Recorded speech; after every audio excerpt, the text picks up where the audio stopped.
Hey, how you doing? Let's talk about conflict. The other day I was on Instagram. Yeah, I do go on Instagram. And obviously, because of the work that I do around marriage and relationships, a lot of the videos that I come across are based on marriage and relationships. But there was this particular video that came up, and I just thought, boom, this is it. This is exactly why conflicts are not resolved. This is exactly why so many people feel like they are not heard in their relationships, and their emotions and their feelings are not validated, and why conflicts can just go on and on unnecessarily, and the emotions and the feelings build up, and it just turns into this big thing that it never really needed to be.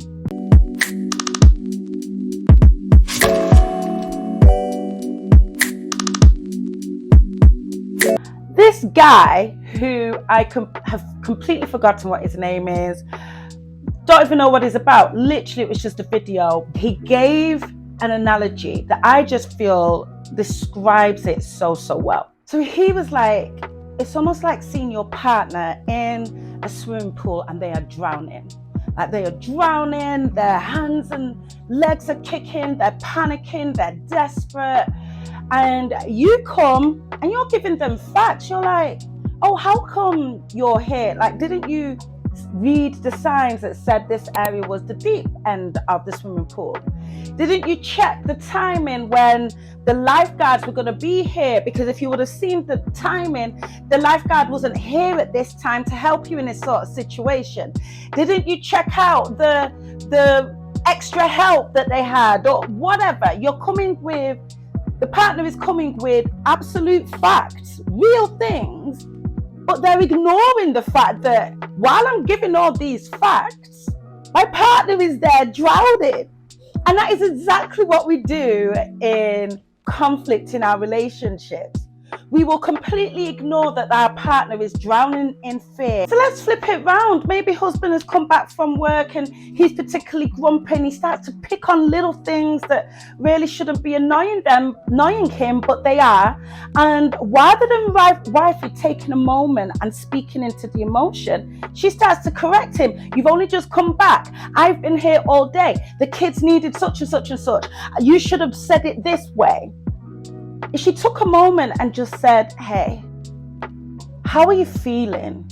Like, I know it's been a long day for you. Tell me what's going on. I'm sensing that you're feeling a little bit stressed, right? Let's talk about it. How can I save you from this feeling of, again, maybe overwhelm, maybe stress, maybe anger from something that has happened outside? Like, if we could just see each other, right? Get your pride out of the way, get your ego out of the way.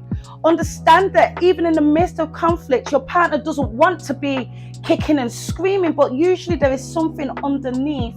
And if you can be that person that says, hey, okay, let's save you from drowning first, and then we can talk about the facts and deal with it properly. But in the midst of the emotions, I'm going to speak into the emotions first.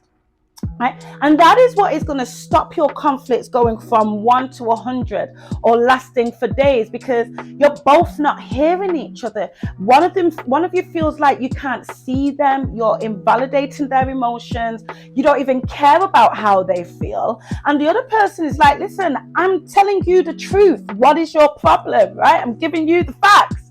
You know what? I also always hear this as well from women who maybe sometimes have caused conflict for things that are going on, but really it's a cry for attention, and all they want in that moment is a hug.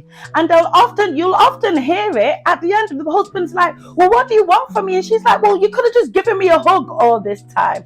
That is her saying, save me, I am drowning in all these emotions, and I just want you to connect with me.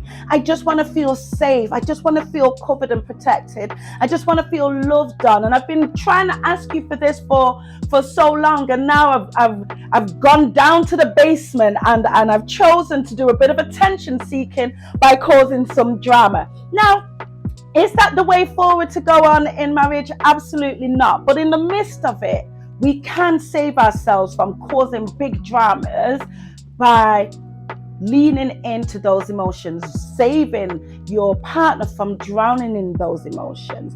And then we could talk about it afterwards. Hey babe, listen, causing drama to get my attention is not going to work. Okay, well, what will work? Let's have a conversation about it.